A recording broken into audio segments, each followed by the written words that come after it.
Shalom semua, saudara-saudara yang terkasih di dalam Tuhan, Bapak Ibu semua, apa kabar semuanya? Kiranya kita bersuka cita senantiasa, kita mau menikmati Tuhan dalam hadirat-Nya. Seperti rusa yang terus merindukan air, kita akan terus mencari Tuhan kehendak. Siapkan hatimu.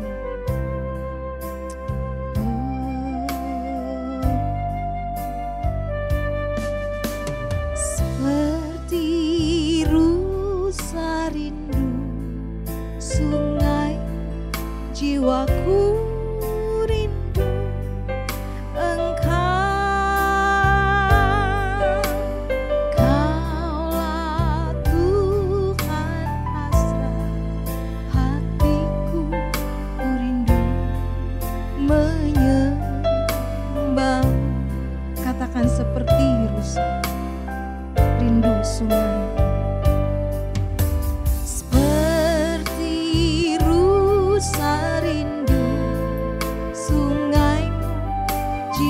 jiwaku rindu Engkau.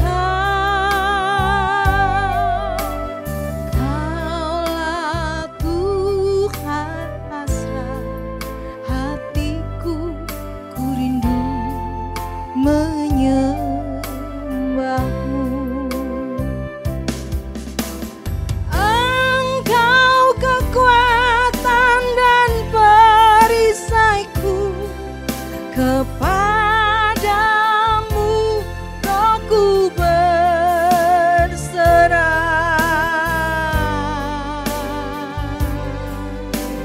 Kaulah Tuhan hasrat hatiku, ku rindu menyembahmu.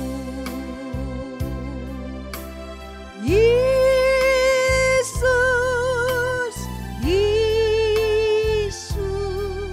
Kau berarti bagiku. Yesus, Yesus, Kau segalanya bagiku. Tuhan, kami merindukan Engkau Tuhan di dalam hidup kami selalu. Bersama-sama kita katakan, saudara. Seperti rusa rindu sungaimu, jiwaku rindu Engkau. Kaulah Tuhan hasrat hatiku, ku rindu seperti rusa rindu sungaimu Tuhan. Seperti rusa rindu sungaimu, jiwaku rindu Engkau. Kaulah Tuhan hasrat hatiku, ku rindu menyembahmu. Engkau kekuatan dan perisaiku, kepadamu rohku berserah. Kaulah Tuhan hasrat hatiku, ku rindu menyembahmu. Panggil dia. Oh Yesus, Yesus, Kau berarti bagiku. Yesus, Yesus, Kau segalanya bagiku. Oh Yesus, Yesus, Kau berarti bagiku. Yesus, Yesus, Kau segalanya bagiku. Kau segalanya bagiku. Kau segalanya bagiku.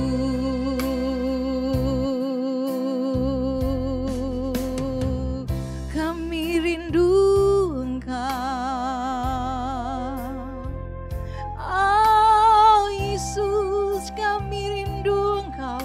Kami rindu Engkau. Kaulah satu-satunya yang kami rindukan. Engkau Yesus, Engkaulah Tuhan.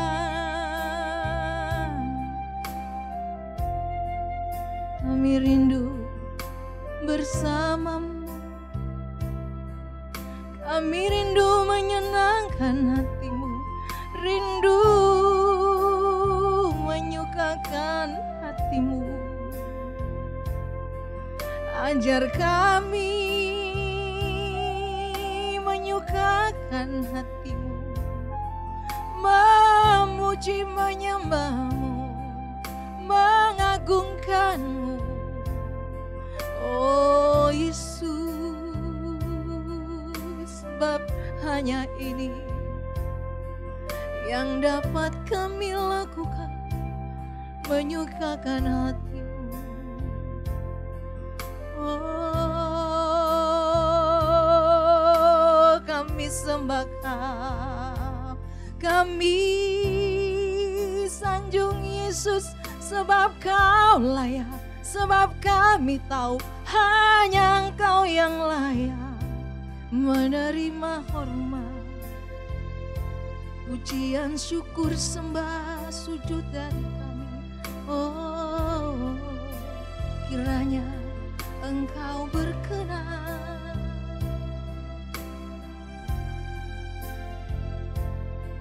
kepada kami.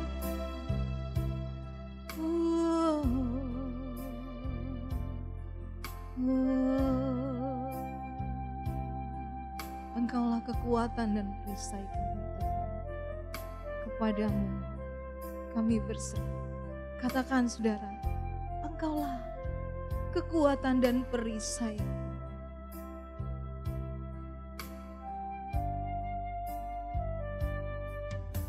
Engkau kekuatan dan perisaiku, kepadamu rohku berserah.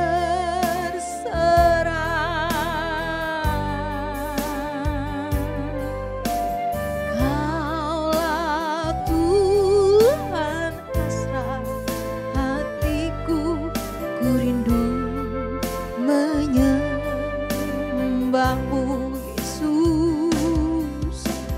Yesus, Yesus, Kau berarti bagiku. Yesus, Yesus, Kau segalanya bagiku. Oh Yesus, Yesus, Kau berarti bagiku. Yesus, Yesus, Kau segalanya bagiku. Kau segalanya bagiku. Kau segalanya bagiku. Terima kasih Tuhan, kami memuji-muji Engkau lagi, biar kiranya Engkau disukakan. Terima kasih di dalam nama Tuhan Yesus Kristus. Amin.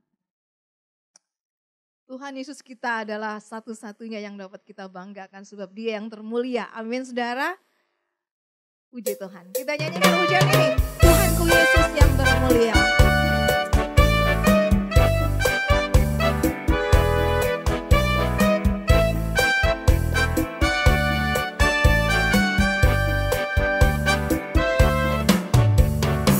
Tuhanku Yesus termulia. Tuhanku Yesus yang tercinta. Tiada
kepadamu ya Tuhan.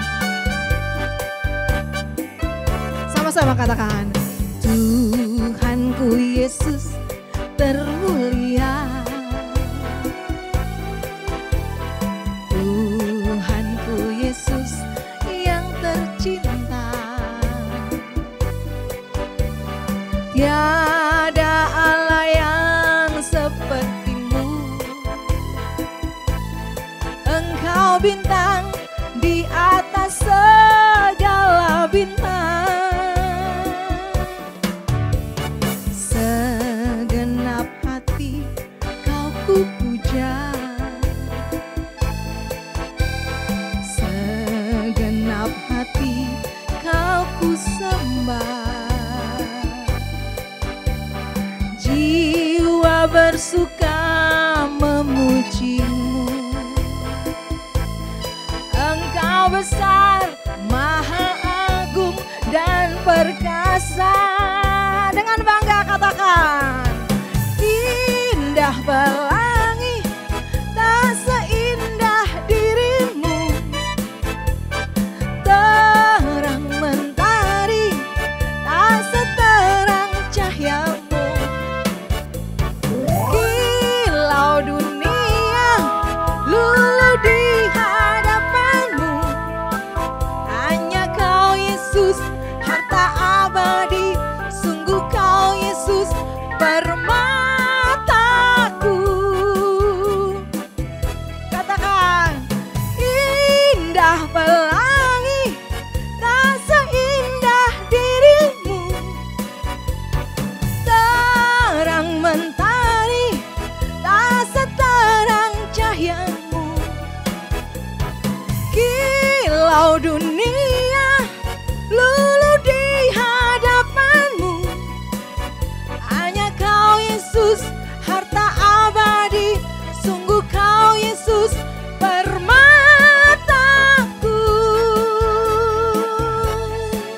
Hanya kau Yesus harta abadi. Sungguh kau Yesus permataku. Katakan sekali lagi saudara.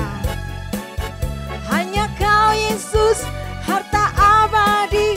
Sungguh kau Yesus permataku. Haleluya, puji Tuhan. Sejak Yesus hadir di dalam hidup kita, tentu kita mengalami banyak perubahan. Amin. Dengan bangga kita mau mengatakan, sejak Yesus di hatiku, hidupku menjadi berarti. Terima kasih Tuhan.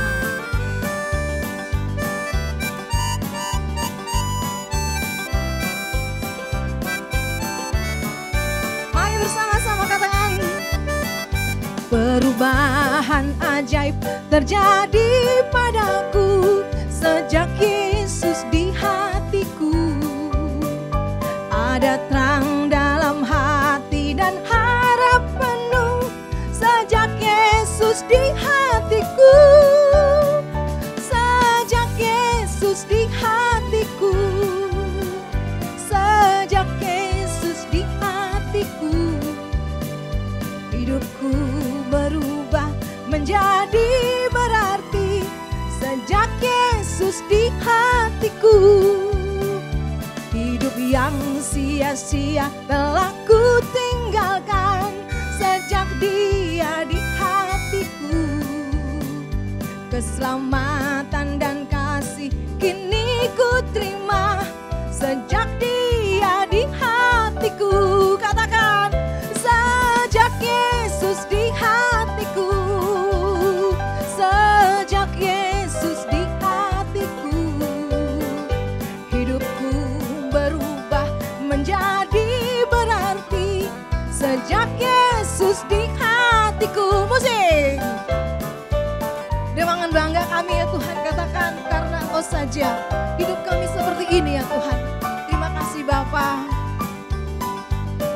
Biar kami terus melangkah dalam iman. Katakan, perubahan ajaib terjadi dalamku. Perubahan ajaib terjadi padaku sejak Yesus di hatiku. Ada terang dalam hati dan harap penuh Yesus di hatiku. Katakan, sejak Yesus di hatiku. Sejak Yesus di hatiku, hidupku berubah menjadi berarti. Sejak Yesus di hatiku, sejak Yesus di hatiku, sejak Yesus di hatiku, hidupku berubah menjadi berarti. Sejak Yesus di hatiku, sejak Yesus di hatiku. Dengan bangga katakan, sejak Yesus di hatiku. Sekali lagi, sejak Yesus di hatiku. Haleluya, puji Tuhan. Kita mau menyiapkan hati kita untuk terus dibentuk oleh kebenaran firman Tuhan. Kerinduan kami ya Tuhan adalah menjadi serupa dengan anak tunggal-Mu, Yesus. Mengikuti teladan-Nya ya Tuhan, tolong kami.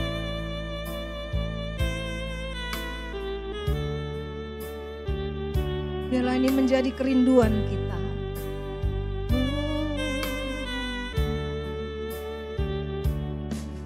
Bila selama ini ku belum berkenan di hadapan-Mu,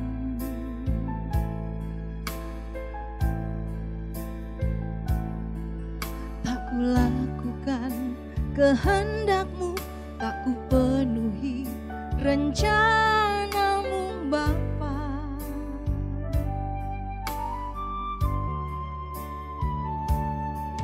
Sampai sekarang ini aku belum menjadi seperti Yesus. Beriku kesempatan, di sisa waktuku Kau ubahkan. Katakan, bila selama ini, bila selama ini ku belum berkenan di hadapan-Mu,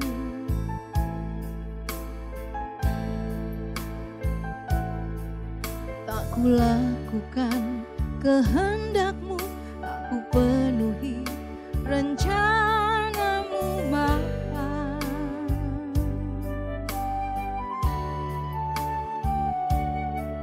Sampai sekarang ini aku belum menjadi seperti Yesus. Beriku kesempatan, di sisa waktuku Kau ubahkan. Satu yang ku perlu, ku mohon padamu, sempurna seperti Bapa, serupa dengan Yesus teladanku.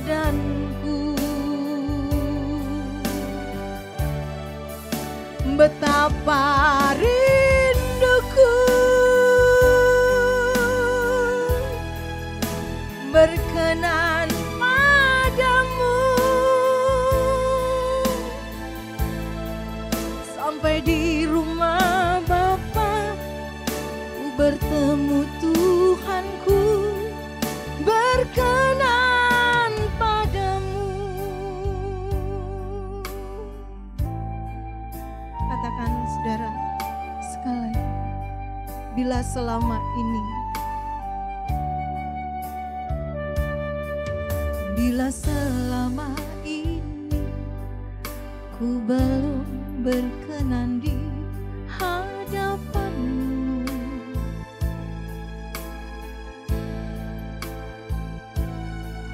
tak ku lakukan kehendak-Mu tak ku penuhi rencana-Mu Bapa.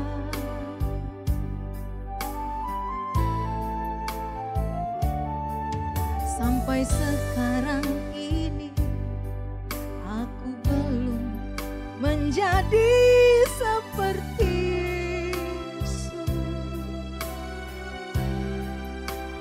Beriku kesempatan di sisa waktuku, Kau ubahkan satu yang ku perlu. Ku mohon padamu, sempurna seperti Bapa, serupa dengan Yesus teladanku.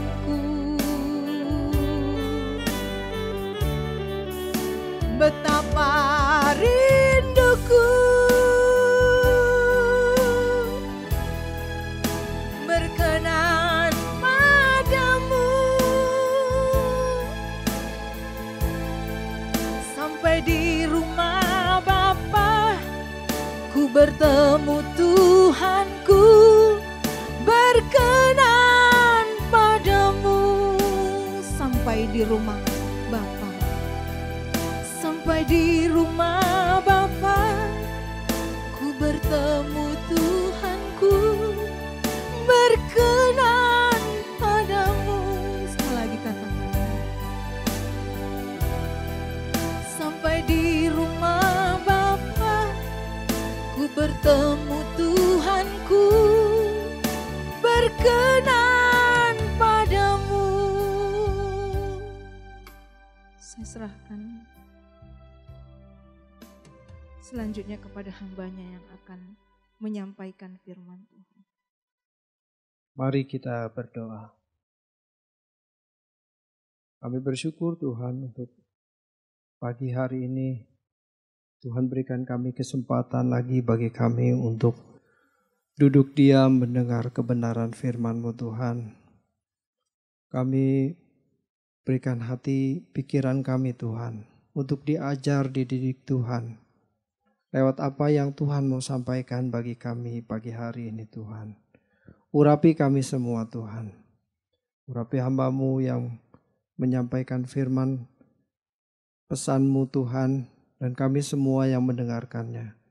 Kiranya Tuhan berikan kami kemampuan untuk kami mengerti, memahami apa yang Tuhan mau ajarkan bagi kami. Terpujilah nama-Mu Tuhan. Di dalam nama Tuhan Yesus Kristus kami berdoa. Amin. Shalom Bapak Ibu yang dikasihi Tuhan. Sudah hampir 1 tahun ya kita tidak bisa mengadakan ibadah karena pandemi corona. Ibadah tatap muka maksud saya. Tidak terasa begitu cepat waktu bergulir. Dulu waktu awal-awal virus corona ini ditemukan, kita hanya lihat ada virus baru yang menyebar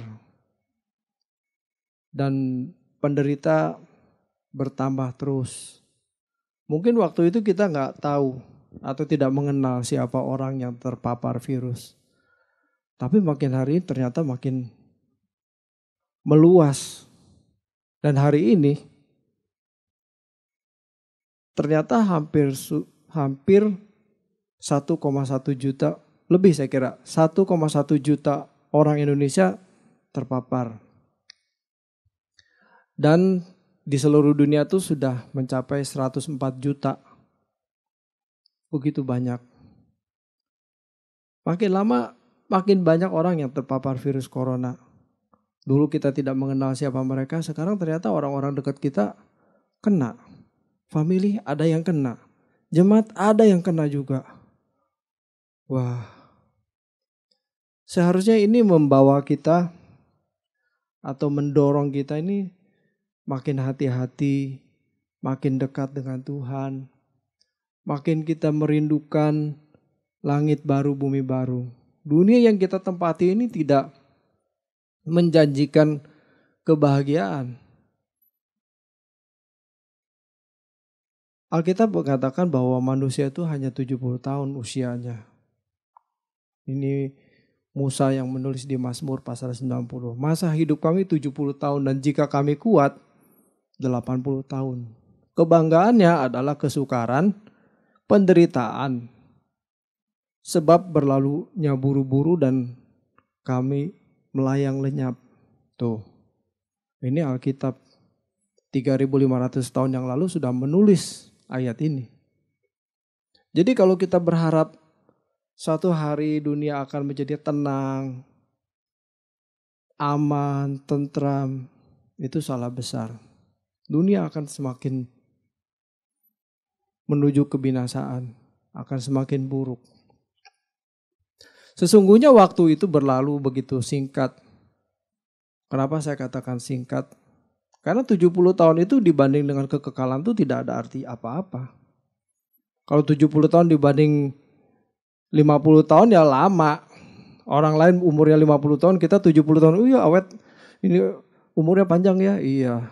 Tetapi dibandingin dengan kekekalan itu tidak ada artinya. Karena itu kita mesti memanfaatkan waktu yang Tuhan berikan kepada kita di bumi ini untuk berbenah diri. Karena itu sebagai hamba Tuhan saya memperingatkan kita untuk hidup benar, hidup kudus di hadapannya. Suatu hari nanti kita akan menghadap tahta pengadilan Kristus kok. Semua manusia itu akan diadili. Tidak mungkin lolos.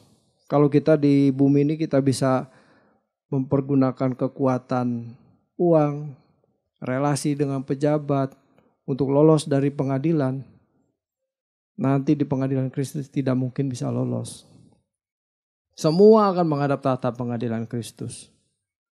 Karena itu kita harus berbenah diri, hidup berdamai dengan Tuhan. Sejak di bumi ini. Jangan kita bilang, oh itu nanti kalau kita sudah mati baru kita berdamai dengan Tuhan. Sudah terlambat. Keadaan kita di bumi sekarang ini yang menentukan. Apakah kita hidup benar, hidup kudus, berkenan kepada Tuhan atau tidak. Jangan menunggu kita berada di ruang ICU, napas tinggal megap-megap satu-satu begitu. Baru kita menghayati. Itu pun belum tentu bisa menghayati. Belum tentu kita bisa berubah. Karena itu kita seharusnya menggunakan waktu kita untuk mengabdi kepada Tuhan, melayani Tuhan, menyenangkan hatinya. Bukan memuaskan keinginan pribadi, mencari kesenangan di bumi ini, hidup suka-suka sendiri. Seharusnya kita berkata, suka-sukamu Tuhan, apa yang Tuhan mau untuk kita lakukan, kita lakukan. Pada waktu kita masih kuat, masih gagah, merasa jauh dari kematian, kita tidak sungguh-sungguh mencari perkenanan Tuhan. Dan tidak pernah memeriksa diri di hadapan Tuhan. Bagaimana penilaian Tuhan atas hidup kita. Kita tidak sungguh-sungguh mempersoalkan hal itu. Kita mau belajar di Lukas dari sebuah cerita atau perumpamaan. Jadi Lukas pasal 15 ayat yang ke-11. Ini ayatnya panjang Bapak Ibu, kita nggak usah baca. Tidak usah baca semua, nanti saya akan sambil menjelaskan. Saya ambil cuplikan ayatnya ya. Nanti Bapak Ibu baca setelah ibadah ini. Lukas pasal 15 ayatnya ke-11 sampai 32 ini tentang anak yang terhilang. Tentu cerita ini kita sudah sering mendengarnya dan mungkin sudah hafal. Dalam Alkitab ada perumpamaan yang dikisahkan oleh Tuhan Yesus dalam Lukas pasal 15 ayat 11 sampai 32. Kisah tentang anak yang hilang. Tentu kita sudah belajar dan sudah mendengar cerita tentang perumpamaan anak yang hilang ini. Mungkin sejak dari sekolah minggu kita sudah mendengar lagu ini. Dulu waktu sekolah minggu kita tahu bahwa yang terhilang ini adalah yang bungsu. Karena dia yang pergi dari rumah. Sekarang kita sudah belajar bahwa yang terhilang sebetulnya dua-duanya. Yang satu terhilang di luar rumah, yaitu yang bungsu. Dan yang kedua itu yang sulung. Dia terhilang juga, cuma bedanya terhilang di dalam rumah. Kenapa begitu? Nanti kita akan sampai pada penjelasannya. Jadi si sulung itu terhilang di dalam rumah. Ketika si bungsu pulang dan ayahnya menyambut si bungsu ini dengan mengadakan pesta, si sulung tidak mau masuk rumah. Marah dia. Kenapa marah? Dia gak rela. Adanya yang sudah pergi dari rumah menghambur-hamburkan uang ayahnya. Kemudian pulang. Dia gak rela. Gak rela orang yang sudah berbuat salah bertobat. Sedangkan sikap ayahnya ini menerima. Dia menyambut, memeluknya, mengadakan pesta. Jelas si sulung ini tidak memiliki hati seperti ayahnya. Dengan sikapnya yang tidak mau masuk rumah ini sebenarnya ia mempermalukan ayahnya. Atau dengan perumpamaan atau dengan istilahnya tuh dia menampar muka ayahnya tuh di depan para tamu undangan. Di depan hamba-hambanya yang waktu itu sedang mempersiapkan pesta. Jadi si sulung ini menyakitkan hati bapaknya. Pada akhirnya kalau kita renungkan, si sulung ini lebih menyakitkan hati ayahnya daripada adiknya yang pernah hilang sekarang kembali. Sudah kembali. Jadi ada yang hilang di luar rumah, tetapi ada yang hilang di dalam rumah. Dan dalam cerita itu, Tuhan Yesus tidak menjelaskan akhir dari cerita si sulung ini, apakah dia kembali masuk rumah atau tidak. Mungkin juga dia tidak pernah masuk rumah lagi. Dari kisah ini kita belajar bahwa kita jangan pernah merasa bahwa kalau kita sudah jadi orang Kristen ya, rajin ke gereja, kita itu tidak terhilang. Belum tentu. Belum tentu. Jadi aktivis, jadi pengurus, bahkan jadi pendeta seperti saya. Jadi kita perlu mengevaluasi diri, memeriksa diri, bener gak gini? Jangan sampai kita udah capek-capek melayani Tuhan, ternyata kita tidak dikenal oleh Tuhan. Seperti yang Paulus katakan. Jangan sampai setelah aku melayani, aku pun ditolak oleh Tuhan. Wah, ini mengerikan sekali. Tidak ada jaminan bahwa seorang pendeta itu menjadi tidak terhilang. Disahkan oleh sinode. Orang menghormatinya. Tidak ada jaminan Bapak Ibu. Nah sekarang kita pengen tahu. Apa yang menjadi ciri-ciri orang terhilang itu. Untuk ini kita tidak boleh memahaminya secara dangkal. Kalau seseorang tidak pernah ke gereja, mabuk-mabukan, pergi ke tempat pelacuran, pembunuhan, melakukan perjudian. Mereka adalah orang-orang terhilang. Ya benar. Tetapi kita tidak boleh berhenti sampai di situ. Kalau yang dikategorikan bahwa yang terhilang adalah hanya orang-orang sebatas itu, maka kita ada dalam bahaya. Sebab kita tidak sadar kalau kita sendiri adalah orang terhilang. Kita perlu mengevaluasi diri. Ketika seseorang tidak menangkap pikiran dan perasaan Allah, tidak tahu apa kehendak Allah dalam hidupnya, ia terhilang. Saya ulangi kalimatnya ya. Ketika seseorang tidak menangkap pikiran dan perasaan Allah, dan tidak tahu apa yang menjadi kehendak Allah dalam dirinya, ia terhilang. Seperti si sulung. Ia ada dalam rumah tapi dia tidak mengerti pikiran dan perasaan bapaknya. Bapaknya senang anak yang bungsu yang hilang kembali.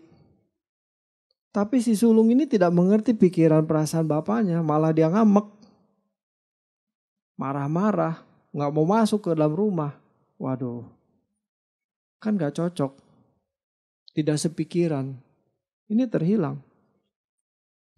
Saya umpamakan begini ya, Bapak Ibu.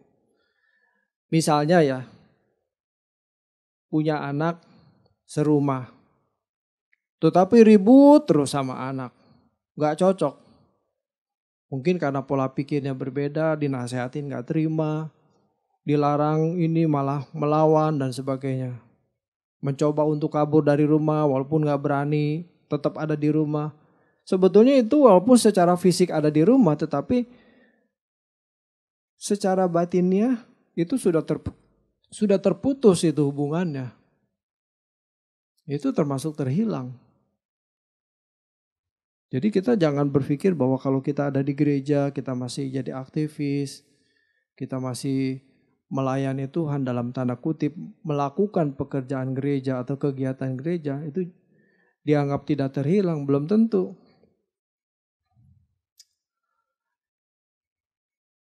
Si sulung rupanya tidak seirama dengan ayahnya yang dia terhilang di dalam rumah. Jadi secara fisik si sulung ini tidak terhilang, tetapi secara batinnya dia terhilang. Ini merupakan gambaran daripada orang Kristen yang ada di dalam gereja. Tidak seirama dengan Allah Bapa. Coba kita baca di Lukas 6 ayat 46. Lukas 6 ayat 46. Mengapa kamu berseru kepadaku Tuhan, Tuhan, padahal kamu tidak melakukan apa yang kukatakan. Nah, jelaskan ayatnya. Kalau kita pikirkan itu yang berseru kepada Tuhan, Tuhan itu orang yang di dalam gereja apa di luar gereja? Pasti di dalam gereja atau dalam tanda kutip anak Tuhan, orang Kristen. Tapi Tuhan Yesus berkata begitu, mengapa kamu berseru kepadaku Tuhan, Tuhan, padahal kamu tidak melakukan apa yang kukatakan. Gak sepikiran, gak seperasaan. Tuhan maunya apa, dia lakukan yang lain. Suka-sukaku sendiri. Nah itu. Gak cocok jadinya. Ada satu ayat lagi yang sering saya katakan. Ini ayat paling menyeramkan. Buat saya menyeramkan. Ini konteksnya tentang nabi palsu ya. Tetapi ini bisa diterapkan buat kita semua. Walaupun kita bukan nabi palsu. Matius 7 ayat 21. Bukan setiap orang yang berseru kepadaku Tuhan, Tuhan akan masuk ke dalam kerajaan surga. Melainkan dia yang melakukan kehendak Bapakku yang di surga. Itu kan jelas. Yang diterima itu adalah yang melakukan kehendak Bapa. Bukan yang berKTP Kristen. Bukan yang hidup di lingkungan Kristen atau terlahir sebagai orang Kristen. Bukan sebagai memiliki anggota gereja. Atau disahkan oleh sinode menjadi pendeta seperti saya. Jadi patokannya bukan itu. Bukan itu. Kan ayatnya begitu jelas. Kita gak perlu nafsirin susah-susah lagi. Bukan setiap orang yang berseru kepadaku Tuhan, Tuhan akan masuk ke dalam kerajaan surga. Melainkan dia yang melakukan kehendak Bapakku di surga. Udah jelas. Gak perlu ditafsirkan aneh-aneh lagi. Pekerjaan gereja dilakukan, tetapi banyak motivasi terselubung di balik kegiatan pelayanan tersebut. Bukan tidak mungkin bahwa yang dilakukan itu hanyalah sebagai kamuflase, sebagai pelampiasan, atau bahkan menjadi sarana untuk keuntungan materi. Ya ngomong kasarnya numpang hidup dari gereja. Wah, ngomongnya kasar sekali ya. Numpang hidup. Atau kalau yang lebih halus begini. Pendeta itu mengaktualisasikan diri itu untuk mendapatkan harga diri. Sanjungan. Kan seneng ya. Wah, terima kasih Pak Pendeta. Khotbahnya diurapi, saya sangat diberkati. Wah, gede kepala itu pendeta. Saya belajar dari hal-hal seperti itu, dari hal yang begitu-begitu yang tidak dijamah. Atau banyak orang melupakan hal-hal seperti itu. Bahaya. Jadi pendeta tuh dihormati orang, berbahaya, bisa jatuh. Jadi tidak memiliki pikiran dan perasaan Kristus. Khotbah boleh bagus, tetapi mengalirkan perasaan Tuhan atau tidak. Khotbah boleh sistematis,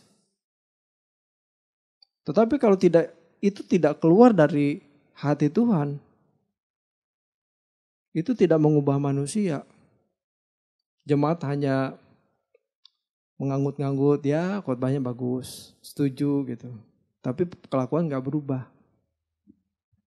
Nah, yang Allah inginkan adalah bagaimana kita ini berubah. Semakin hari semakin seperti Yesus. Ciri orang yang terhilang itu adalah orang yang tidak makin seperti Tuhan Yesus. Tidak memiliki pikiran Yesus. Pikiran perasaan Kristus adalah mengasihi musuh. Kalau ditampar pipi kiri, berikan pipi kanan. Kalau biasa dulu waktu ibadah tatap muka itu ada cipiki-cipika. Kalau ini ayatnya tampiki-tampika. Tampar pipi kiri, tampar pipi kanan, bukan. Tampar pipi kiri, beri pipi kanan. Wah. Bisa gak kayak begitu? Di gereja ada gak orang-orang seperti itu? Mengerti kesusahan orang lain, memaafkan, rela berkorban, membela pekerjaan tanpa batas. Ya begini ini udah susah, jarang ditemukan di gereja. Sebaliknya yang ada di gereja itu adalah pertikaian, saling menyingkirkan, saling menikam, mengata-ngatai, jelek-jelekin orang. Oh, si itu begitu tuh. Lu gak tahu aja. Waduh, rusak sudah. Jika hal ini terjadi dalam kehidupan pelayanan di gereja, berarti dia terhilang. Walaupun masih ada di dalam gereja. Orang terhilang itu tidak makin seperti Tuhan Yesus. Nah, kita memeriksa diri Bapak Ibu. Coba perjalanan hidup kita. Lihat perilaku kita, lihat karakter kita, makin seperti Tuhan Yesus atau tidak. Kalau tidak itu termasuk terhilang. Nanti Bapak Ibu renungkan ya. Kalau sebelum tidur, coba direnungkan. Perilaku kita ini seperti apa? Perkarakan di hadapan Tuhan. Ciri berikutnya orang yang terhilang adalah orang yang tidak memiliki kerinduan untuk pulang ke surga. Tidak memiliki kerinduan untuk pulang ke surga. Kalau si bungsu ingin pulang, dia tahu di mana rumahnya. Berarti dia sadar bahwa dia sudah salah. Ya. Makanya dia melangkahkan kaki untuk pulang ke rumah. Langkah seperti ini kita namakan bertobat. Bertobat itu kalau di Matius 3 ayat 2 itu kan bertobatlah kamu sebab kerajaan surga sudah dekat ya. Itu ayat hafalan waktu masih sekolah minggu. Bertobat di situ dalam teks aslinya tuh metanoeite. Perubahan pikiran, artinya perubahan pikiran. Asalnya berbalik, asalnya memiliki sikap yang membelakangi Tuhan. Sekarang dia menghormati Tuhan. Membelakangi itu artinya tidak menghormati Tuhan. Hidup suka-suka sendiri. Hidup dia mau lakukan apa, dia lakukan aja. Dia mau marah, dia marah. Dia mau benci orang, dia mau benci aja gitu. Dia gak mikir Tuhan itu dilukai atau tidak perasaannya dengan perilaku kita. Nah, ketika seseorang bertobat itu, dia mulai menilai dirinya sendiri. Aduh, saya gak boleh begini ya. Sekarang kan aku milik Tuhan. Jadi sekarang aku mau menghormati Tuhan. Hidup dalam penghormatan kepada Tuhan. Hidup dalam takut akan Tuhan. Itu bertobat. Jadi sulung ini, si bungsu ini dia bertobat. Coba ya, di ayat yang ke-15 itu, ayat yang ke-17 maksud saya Lukas pasal 15 ayat 17. Lalu ia menyadari keadaannya, ya menyadari betapa banyaknya orang upahan Bapakku yang berlimpah-limpah makannya, tetapi aku di sini mati kelaparan. Aku akan bangkit dan pergi kepada Bapakku dan berkata kepadanya, Bapa, aku telah berdosa terhadap surga dan terhadap Bapa. Aku tidak layak lagi disebut anak Bapa. Jadikanlah aku sebagai salah satu upahan Bapa. Dia memiliki sikap hati yang menghormati bapaknya. Nggak layak, saya sudah berdosa. Aku sudah berdosa. Dan yang perlu kita perhatikan kalimatnya ya. Berdosa, aku telah berdosa terhadap surga dan terhadap Bapa. Jadi dia melihat sebetulnya di balik bapaknya yang secara fisik itu ada Allah di surga yang dia lukai oleh perbuatannya. Wah, ini luar biasa. Luar biasa. Dia begitu menghormati Allah di surga sehingga dia mengatakan, aduh ampuni. Jadi sebetulnya kalau kita berbuat salah, katakanlah kepada pasangan lah ya. Kita berbuat salah kepada pasangan. Sebenarnya itu melukai hati Tuhan juga gitu. Jadi kita berdosa kepada pasangan dan berdosa kepada Allah Bapa di surga. Nah dengan sikap itu kita menghormati Tuhan. Kita minta ampun sama Tuhan. Supaya diperbaiki diri. Berbeda dengan si sulung yang tahu rumahnya, ya karena dia memang tinggal di situ. Tetapi dia tidak mau masuk karena dia tidak setuju dengan keputusan ayahnya yang mengadakan pesta penyambutan adiknya. Jadi nggak sepikiran dengan ayahnya. Dan sikap ini benar-benar sikap yang kurang ajar. Tidak patut, tidak boleh ditunjukkan bagi seorang anak yang seharusnya mengabdi kepada bapak. Ini sebuah sikap pemberontakan kepada ayahnya. Si bungsu dipeluk oleh ayahnya dan berkata, aku tidak layak menjadi anak bapak. Aku jadi hamba saja. Tuh, aduh sikap yang luar biasa. Menyadari kesalahannya yang dia lakukan. Sudah tidak layak menjadi anaknya. Aku jadi hamba juga gak apa-apa Tuhan. Gitu ya. Dia sadar bahwa dirinya tidak layak, tetapi ia tahu disitulah rumahnya. Jadi dia tahu, oke, aku punya rumah. Ia terhilang. Jadi kalau kita merasa bahwa seperti si sulung, dia sudah merasa sudah melakukan apanya yang menjadi tugas-tugasnya karena dia memang bekerja untuk bapaknya. Tetapi dia tidak memiliki hati dan pikiran yang sejalan dengan bapaknya. Itu terhilang walaupun dia masih ada dalam rumah. Jadi bagi kita Bapak Ibu ya, ini kita mesti hati-hati. Jangan kita merasa bahwa kita ini tidak terhilang. Masih ada di dalam gereja, masih ibadah, mengaku Kristen, bahkan Kristen sudah turunan. Hati-hati ya. Kalau kita tidak semakin seperti Tuhan Yesus dan tidak memiliki kerinduan untuk pulang ke surga, kita orang terhilang. Saya ulangi kalimatnya ya. Kalau kita tidak semakin seperti Tuhan Yesus, dalam arti berkarakter Kristus, memiliki pikiran dan perasaan Kristus, dan tidak memiliki kerinduan untuk pulang ke rumah Bapa di langit baru bumi baru, berarti kita orang terhilang. Mestinya kita membuat simulasi setiap hari. Kita perkarakan diri kita di hadapan Tuhan, di pengadilan Kristus. Jika ada sesuatu yang tidak patut yang kita lakukan, kita harus persoalkan. Jangan sampai kita memiliki kebiasaan-kebiasaan yang tidak sesuai dengan pikiran, tidak sesuai dengan kehendak Tuhan. Ini melukai hati Tuhan. Atau kita masih melakukan percintaan dengan dunia. Kita masih berharap kebahagiaan dari dunia ini. Wah, itu melukai hati Tuhan. Tuhan bilang, barang siapa mau menjadi muridku, harus melepaskan segala sesuatu. Kalau tidak melepaskan, dia tidak layak menjadi muridku. Wah.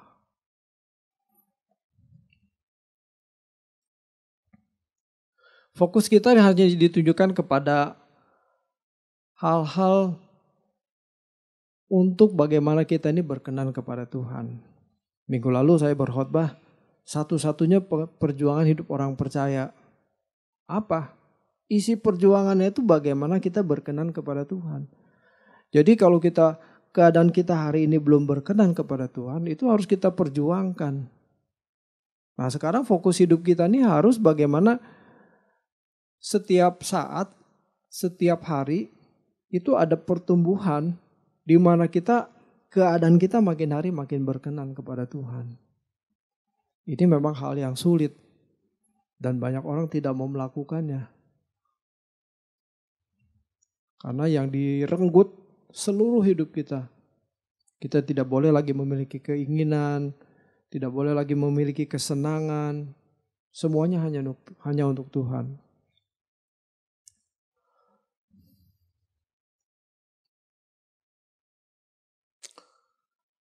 Setiap hari kita harus berbenah diri.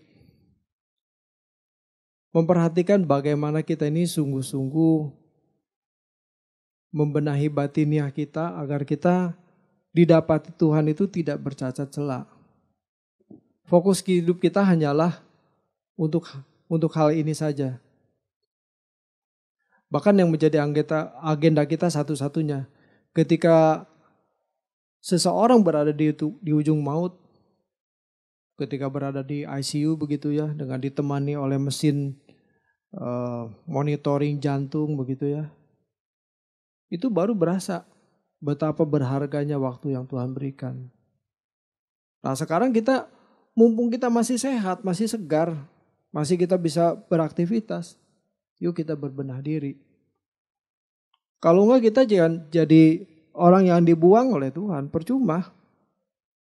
Kita jadi aktivis juga percuma. Jadi pendeta seperti saya juga percuma. Dibuang Tuhan juga. Kalau kita tidak melakukan kehendak Bapa pasti dibuang. Jadi kita jangan merasa diri hebat dengan prestasi pelayanan. Merasa diri sudah jadi anak Tuhan. Nanti mati pasti masuk surga. Tuhan gak punya alasan untuk buang kita di neraka. Jangan Bapak Ibu. Periksa diri baik-baik. Jangan sampai kita tidak melakukan apa yang Tuhan kehendaki dalam hidup kita. Banyak orang Kristen tidak setia sama sekali. Tidak memikirkan perasaan Bapa. Yang sama sekali tidak memikirkan apa penilaian Tuhan atas diri kita. Mestinya kita mempersoalkan keadaan kita ini sekarang sudah berkenan atau belum? Sudah menyenangkan hati Tuhan atau belum? Ini harus kita persoalkan. Malah yang dipersoalkan bagaimana mengumpulkan uang sebanyak-banyaknya, memiliki berbagai fasilitas hidup di bumi ini. Seperti orang lain punya, kita juga kepengen punya. Waduh, menjadi terhormat di mata manusia. Apalagi kalau sejahtera hidup di dalam dosa, waduh, udah dah, susah. Ini pasti gak jauh. Sudah dipastikan bakat masuk neraka.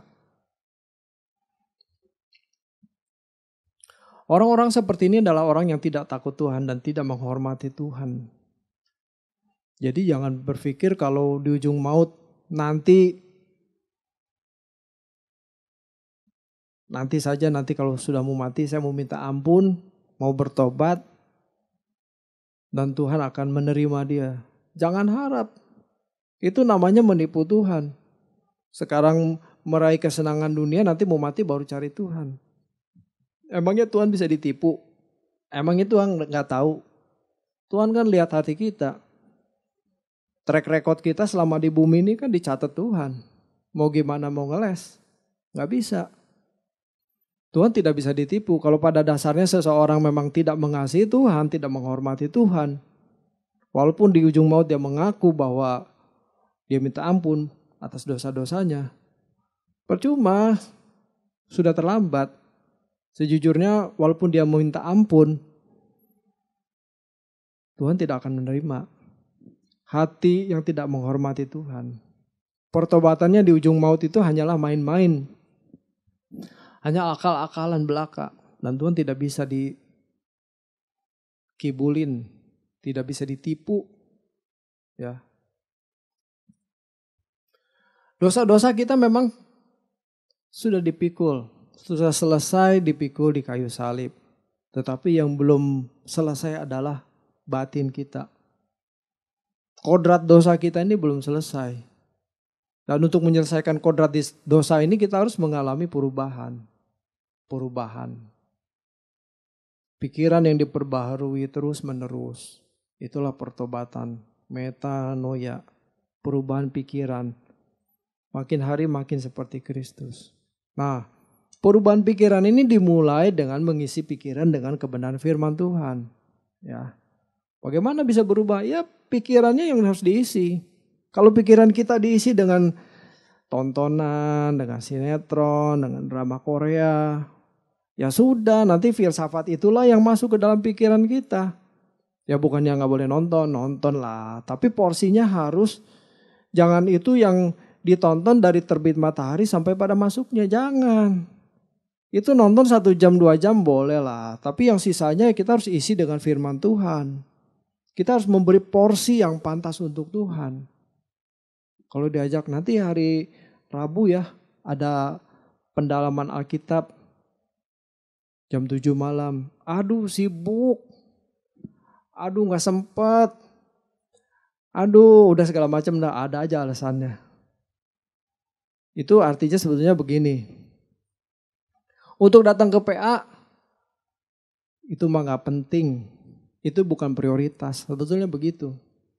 Mendingan gue nonton yang lain deh, yang lebih menarik. Nah, jangan ya Bapak Ibu ya, mumpung masih hidup loh. Mumpung kita masih seger, masih kuat. Masih kalau dengar firman masih bisa mengerti gitu. Karena berapa banyak orang yang sudah tidak bisa mengerti. Oh ini bahaya. Tidak bisa lagi diisi dengan kebenaran firman Tuhan. Udah terlalu duniawi. Jangan. Kalau pagi itu kan ada doa pagi ya bersama Bapak Gembala senior kita. Jam 5 pagi lewat Zoom. Bangun pagi-pagi doa, rasakan hadirat Tuhan. Wah luar biasa. Jadi jangan nanti udah mau mati kita ngaku-ngaku anak Tuhan. Tuhan gak kenal. Percuma. Sekarang mumpung masih seger, masih punya potensi, cari Tuhan, benahi diri, benahi batin.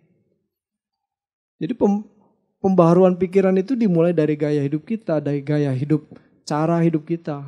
Itu harus dirubah, cara hidup yang duniawi dirubah menjadi cara hidup yang rohani. Manusia yang berkodrat dosa dirubah menjadi manusia berkodrat ilahi. Sikap kita, batin kita itu harus bertumbuh terus.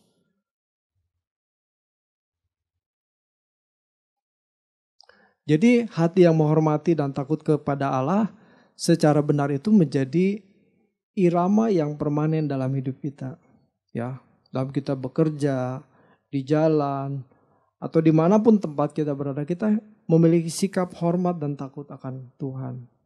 Kalau enggak hidup kita jadi liar, udah suka-suka sendiri lah, ego kita yang muncul. Atau monster kita yang keluar, wah ini mengerikan. Oleh sebab itu kita harus jauh-jauh hari kita berkemas-kemas. Berbenah diri untuk menjadi seorang yang berkenan kepada Tuhan. Yang menyenangkan hati Tuhan. Dikenal Tuhan. Selagi masih ada kesempatan, berubahlah. Bertobatlah. Selamat berjuang. Tuhan memberkati. Mari kita tundukkan kepala. Kita menyanyikan tiada yang lebih kubutuhkan.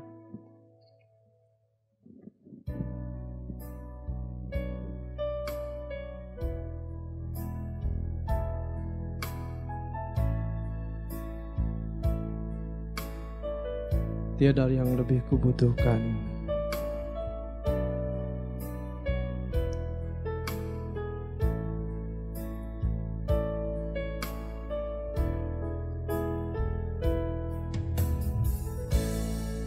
Tiada yang lebih kubutuhkan.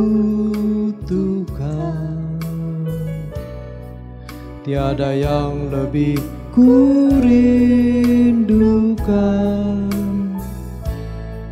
selain pernah ku berkenan di hadapan-Mu Bapa, seperti Yesus Putra Tunggal-Mu yang selalu berkenan padamu, melakukan kehendak Bapa, setia sampai akhirnya. Beriku mengerti kehendak-Mu Bapa, ku lakukan segenap jiwa. Temukan tempatku dalam pekerjaan-Mu, selesaikan sampai sempurna. Musik mengalun lembut. Bapak Ibu yang dikasihi Tuhan, kita sudah mendengar sebagian kebenaran firman Tuhan. Kita periksa diri kita. Apakah kita menjadi orang yang terhilang? Mungkin kami masih di gereja. Kita masih mengaku orang Kristen, tidak pindah agama. Bahkan kita menjadi aktivis, pengurus. Namun kita perhatikan, apakah kita mengerti pikiran dan perasaan Tuhan? Apakah kita bisa sepikiran dengan Tuhan? Melihat jiwa-jiwa yang terhilang, melihat orang-orang di sekitar kita yang sulit, mengalami kesulitan. Apakah kita merindukan langit baru, bumi baru? Atau kita merasa enjoy di bumi ini? Periksa diri kita, biar kita semakin hari semakin mengerti kehendak Tuhan, supaya apa yang kita lakukan senantiasa selalu sesuai dengan pikiran, setia sampai akhirnya. Beriku mengerti kehendak-Mu Bapa, ku lakukan segenap jiwa. Temukan tempatku dalam pekerjaan-Mu, selesaikan sampai sempurna. Beriku mengerti kehendak-Mu Bapa, ku lakukan segenap jiwa. Temukan tempatku dalam pekerjaan-Mu, selesaikan sampai sempurna. Selesaikan sampai sempurna. Selesaikan sampai sempurna. Terima kasih Tuhan untuk pesan-Mu pagi hari ini. Kami membuat komitmen baru, janji kepada Tuhan untuk terus berbenah diri, berkemas-kemas, untuk mendandani batinia kami Tuhan, agar semakin indah di mata-Mu. Roh Kudus pimpin kami. Tanpa pertolongan-Mu kami sia-sia. Terima kasih Tuhan. Terpujilah nama-Mu.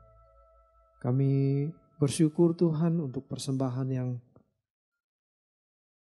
Tuhan gerakan anak-anak-Mu untuk diberikan ke gereja-Mu Tuhan, untuk mendukung pekerjaan-Mu di tempat ini, di GSKI Perdatang. Tuhan memberkati setiap tangan-tangan yang memberikan, maupun juga yang belum memberikan Tuhan. Kami percaya Engkau tetap memberkati anak-anak-Mu Tuhan.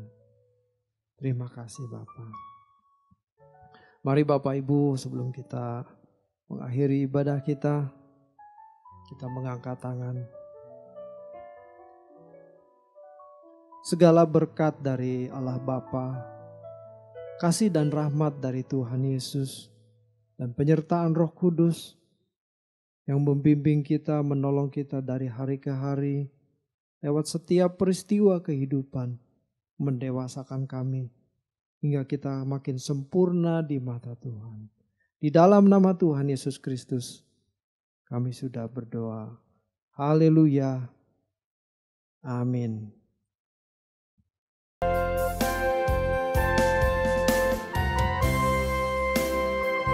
Sebab hanya Engkaulah yang empunya kuasa kerajaan,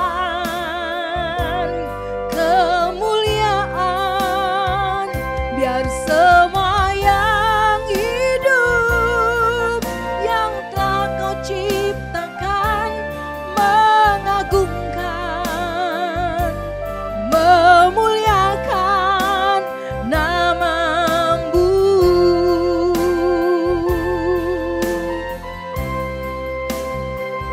Sebab hanya Engkaulah yang empunya kuasa kerajaan,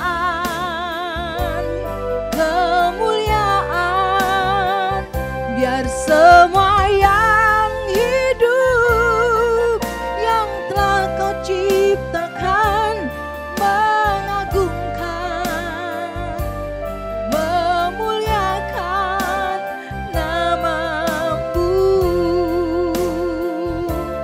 mengagungkan, memuliakan nama-Mu,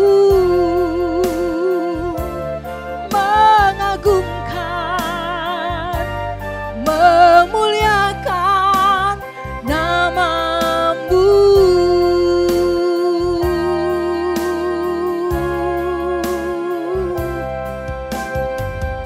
Haleluya. Tuhan Yesus memberkati kita semuanya. Selamat hari Minggu.